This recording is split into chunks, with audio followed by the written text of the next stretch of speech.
Hey everybody, welcome back to my channel. I'm Andrew Van Beek and I'm a professional photographer based in Ottawa, Canada. Today we're going to be looking at the GoPro Hero 8 Media Mod. We'll be testing that out for sound quality and how it works with other external microphones.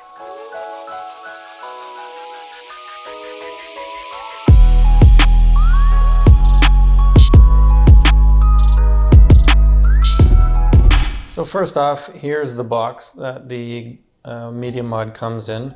It's nothing special, it's easy to open, nothing to worry about there. Also, the contents of the box aren't too complicated, it's just the Media Mod and another mount. Now finally, to install the GoPro onto the Media Mod, you can see the USB-C port inside there, which will connect into the inside of your GoPro. I've already taken the door off of mine. So when you just slide this in nice and straightforward, make sure that it goes in easily and don't force anything, then it should just clip in quite easily. You can see there it's working. If I turn on my GoPro, you'll be able to see that it's working right off the bat. Now, the one thing to remember though is that you have to update your firmware on your GoPro to 1.6, which if you haven't done so before you get the Media Mod, that is automatically prompted when you get in there. Now, speaking of preferences, the first thing that you'll notice when you go into the preference menu on the GoPro Hero 8 when the Media Mod is connected is that when you go into input output, you'll see that the Media Mod is connected and showing on the screen. You can't do anything from there in order to change any of the settings for the microphone. But when you go back to your own settings, you can see that I've added on a shortcut here that will allow me to change from front to the back and to a stereo microphone, which uses all three of the microphones on the Media Mod. Now, in order to add that kind of stuff, you have to go and customize your own settings by going into where all the main settings are. If you go to the bottom of the Pro Tune, you'll see where the different microphones are shown. But if you want to add one of those shortcuts, you just go to the shortcut menu on the bottom and add whatever you want in there. You can see I've already added one here for microphones. At the moment we're testing out the internal microphone, or not the internal microphone, but the front-facing microphone of the GoPro Media Mod.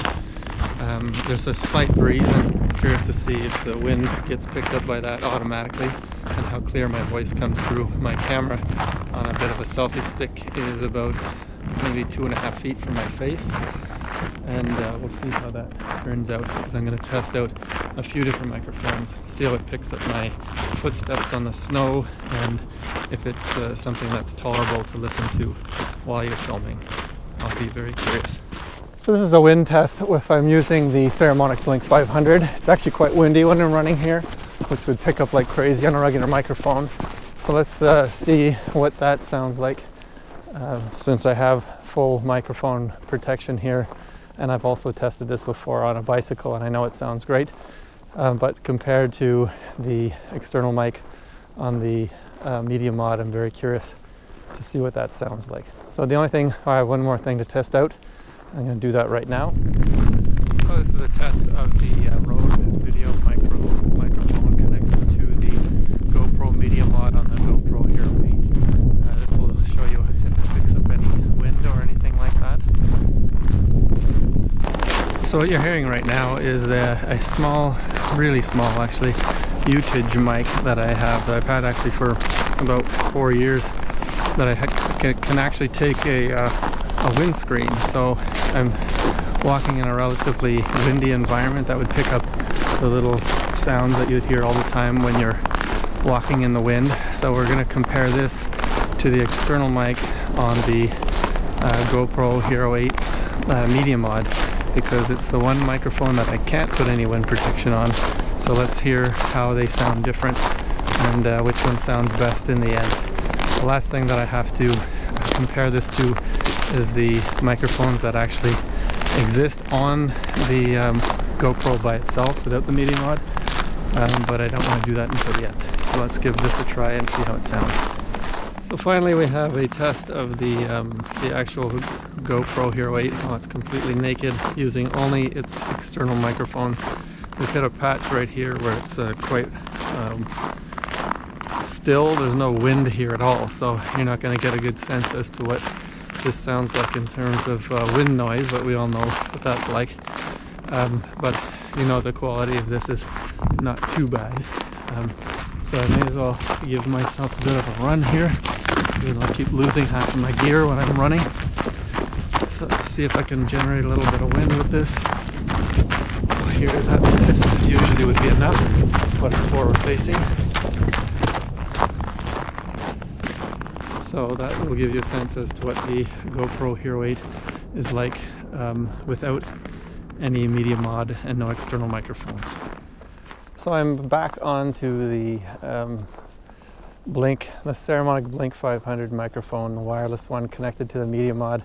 And I think this is going to be the one that I like the most. The only thing you have to be careful with this is that you have the gain set down a little bit on the receiver itself.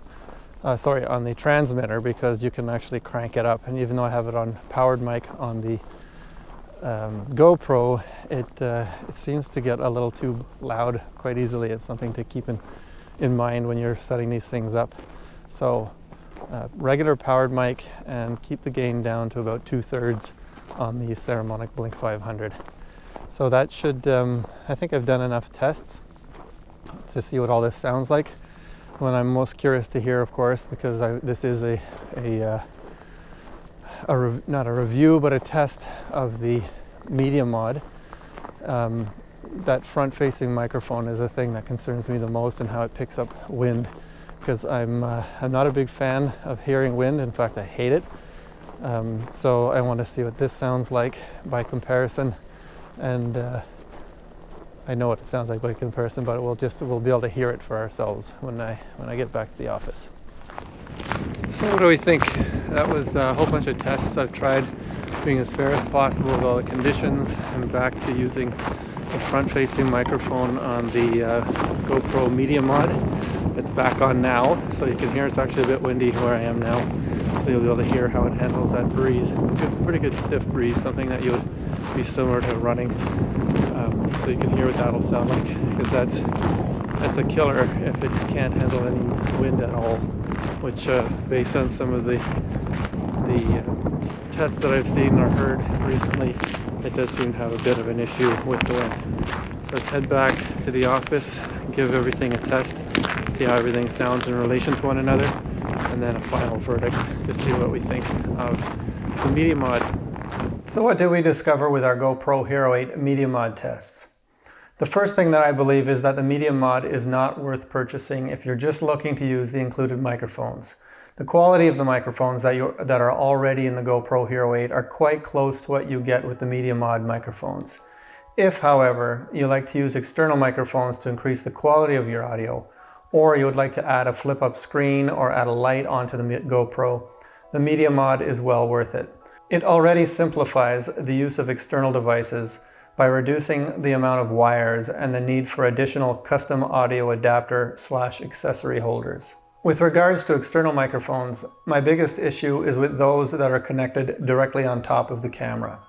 These allow way too much ambient noise into the video.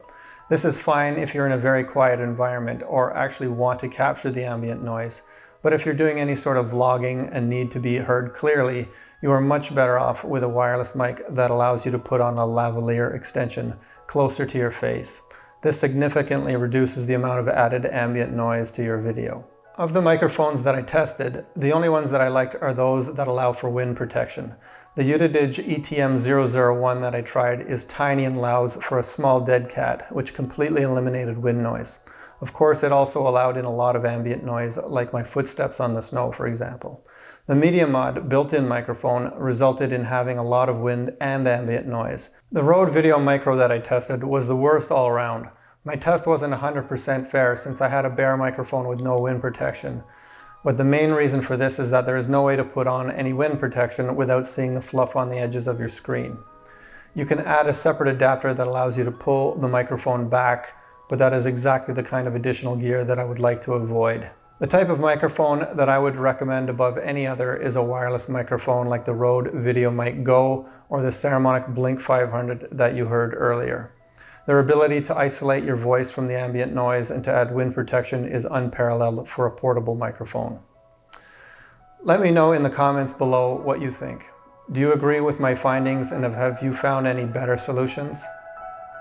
Thanks for watching, and see you in the next video.